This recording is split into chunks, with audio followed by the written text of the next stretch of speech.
open it up to questions, use the hand raise function, please. But we'll let Evan Grant have the first question.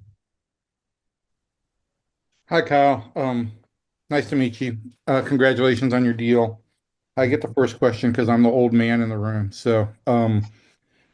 Just a quick thing. Wondering why, what in particular attracted you to the Rangers this offseason?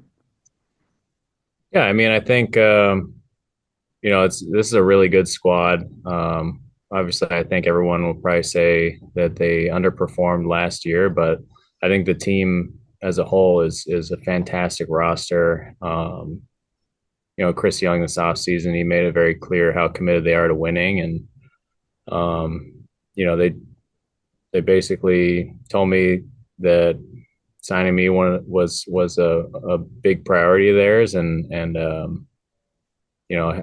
Bochy at the helm, one of the best managers in the game, and just having a great team and the backing of the front office. I think it was a really attractive destination for me. And what do you, at this point, what are you looking? You want to win. You've been to the playoffs 4 times in the last 5 years. I know you want to win. What is it that you want to accomplish out of your playing situation here? I mean, every year it's you know for me, it's my job to play well when I'm in there. Obviously, Bochy's going to make the lineup, and we got Jonah here, who's a fantastic catcher.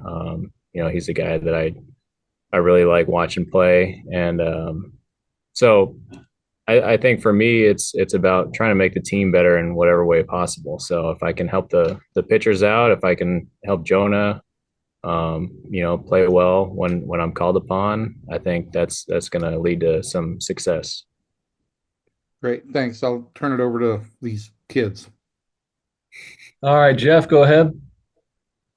When you were meeting with the Chris Young and the staff, um, what was their vision? What vision did they sell you on?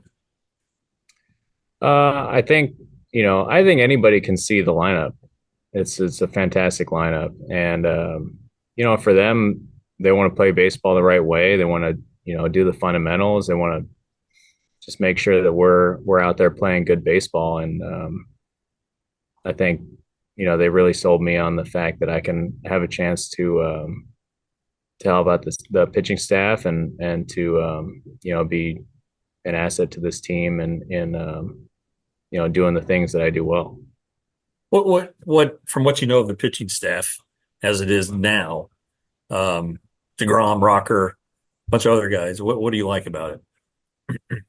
Obviously, Jacob DeGrom, he's one of the best pitchers this game's ever seen. So, I'm hoping that he's feeling good this year and good to go. But as far as the young guys go, I mean, these guys are super exciting prospects, and they have potential to be excellent major league starting pitchers. So I'm just excited to get into spring training and see what they got. Okay, thank you. We'll go to Stephen Hawkins with AP. The second oldest guy in the room. What did you, Kyle, last year you got into a role, you were starting quite a bit. What did last year do for you as a player? I think last year was great. I got a chance to play almost every day starting from the middle of the season, and I think I settled into a pretty good rhythm there, and was able to get the bat going a little bit. So, but I mean, for me, it's all about winning. So, we had a chance to win. We had a great team in San Diego, and our run in the playoffs was cut a little short by the eventual world champions. But um, I just want to play for a team that's going to be competitive. You talked about you like watching Jonah play. Have you had a chance to meet with Jonah, and have you had a chance to meet with Bobby Wilson, the catching coach yet? I actually played with Bobby with the Yankees. Oh, Uh, so we were in spring training together, but I haven't had a chance to really meet and talk with Jonah yet. So it's only been a day so far. right. I was planning on reaching out to him. And Bochy, like you said, is a manager, but he was a pretty good catcher too back in the day. Oh yeah, yeah. All right, Kyle. Thanks, man. Thank you. Go to Kennedy Landry with MLB.com. I'm the youngest one in the room then. Hawk took both of my questions. So I guess talking about your offensive production last year, I guess you had a career high in plate appearances, but also um, home runs. What was working so well for you? Was it really just getting more everyday playing time, or did something really change there? I mean, I think I made some adjustments too that really helped me, you know, do a little better job pitch selection, hit a wider array of different pitches. So I mean, just I'm hoping to build off that from last year and get a little better going into this year and just constantly try to improve and bring my best game out there every single day. Guess last year was also your first time not with the Yankees. How was that kind of adjustment for you making kind of dealing with a whole new pitching staff, I guess you'd say? Yeah, I mean, it's definitely a challenge to learn a new staff, but as a catcher, I mean, that's your responsibility. So I think, especially with the analytics, you're able to kind of get a grasp on what each pitcher does well a little faster than the old days where you kind of just had to feel it out. So, I know the Rangers here have a good analytics department, and they know, and the coaches are great too, and they know the pitchers, and they'll be able to help me adjust to the staff. All right. Thank you. Go to Jared Sandler with Rangers Radio.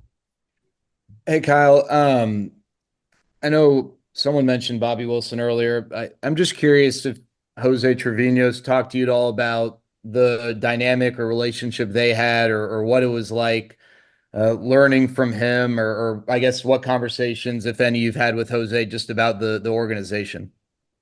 Yeah, Trevi texted me last night. He wished me good luck, and he had all good things to say about the Rangers organization. So he said I'm going to like it here, and from what I can tell, I'm going to be really happy here, and so he was excited for me.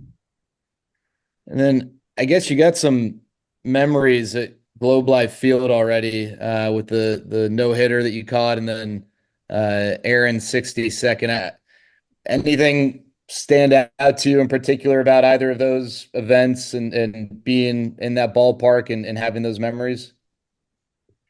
Yeah, I mean, um, there's so many good memories have happened for me personally in this ballpark that it's like, I would I would always look forward to coming here every year, and so it's funny that I'm actually going to be on the team this year. So I've had a lot of good memories here, and hopefully ready to make more. Thanks, Kyle. Thank you. We'll go back to Evan Grant. Hey, Kyle, to go back to the idea of winning, right? You played on a team last year that most people gave the only chance to beat that super team that was the Dodgers. It was a really good club. You're a Southern California guy. I assume that the Padres had some interest in bringing you back. To me, it speaks a little bit about how aggressive the Rangers were in going out and pursuing you on this. Am I off track there? No, Chris Young, I mean, was extremely aggressive in pursuing me. I think I got a call from him the first day that I was able to, take calls from teams. And, to me, it speaks volumes when a team comes calling and they express a real desire to have you on the team, and they follow through on that too. So, it wasn't just words from him. He actually followed it up with actions. And to me, that spoke volumes. And, it was one of the big reasons that I came here. I know it was only spring training when you were with Bobby, and he was still a player and not an instructor at that point in time. But he is kind of the closest thing to a direct descendant of Mike Scioscia in terms of catching instructors. And I'm guessing you grew up either an Angels or a Dodgers fan. Did you learn anything from him just in that short time in spring training that you were around him? Could you tell that this was the guy who'd have an impact on catchers? Well, one thing I took from spring training with him was he had a extreme attention to detail, especially on his with his defense, and I think that's a common theme amongst catchers who really can impact the game behind the plate is that attention to detail. So I'm really looking forward to working with him. Um, Also because I've heard great things about him from Trevi. Hey, and then the last thing is, this is coming from a very reliable source, obviously, Wikipedia. But you've learned to speak both Spanish and Japanese, right? Well, Japanese is very, very, very basic. It's just Very basic basic. phrases. Okay. Uh, Like you weren't I'm communicating with actually Tanaka in Japanese. not really. I Okay. was mostly like telling him stuff that I ate that morning and that kind of thing. Okay. But yeah, the Spanish is actually pretty decent. And you can communicate with pitchers in Spanish if that's more comfortable for them. Yeah, Okay. yeah, it's been pretty helpful. Great. Thanks, man. Okay, we'll go to Chuck with KABB in San Antonio. Go ahead, Chuck. Appreciate you guys. Hey, Kyle, where did your love for guitar come in? I saw Sling and Sammy posted a little video of you playing some Iron Maiden and some Rat. I mean, where did that all come about? I mean, I've always loved music. I've always loved, like hard rock, 80s, 80s hard rock and metal, whatever. So I guess, I wanted to, eventually I wanted to end up playing. And so my first spring training, you have a lot of free time, especially when you're extended spring, you're trying not to kill yourself. So, I picked up a guitar from the pawn shop and started learning. And I mean, it's been like 16 years since then, but yeah, it's been fun. Okay, so like who turned you on to the 80s music? I mean, obviously the stuff you were playing, I think, predates you. I mean, was there a person or a group of guys that turned you on to the old school stuff? And do you like some of the new stuff that's out?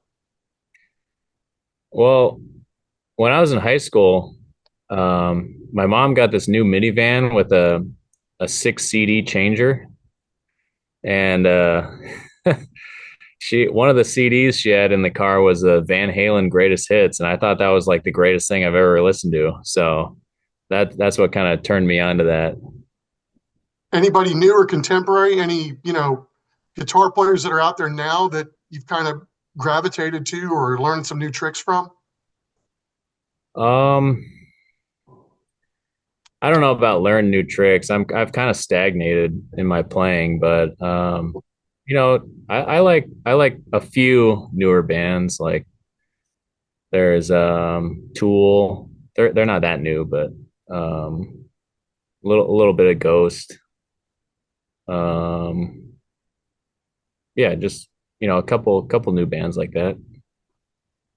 Thank you for your time. Appreciate you. Yeah, thanks. Jeff, you have another one? So can you play round by round by Rat? Round and round by Rat, rather?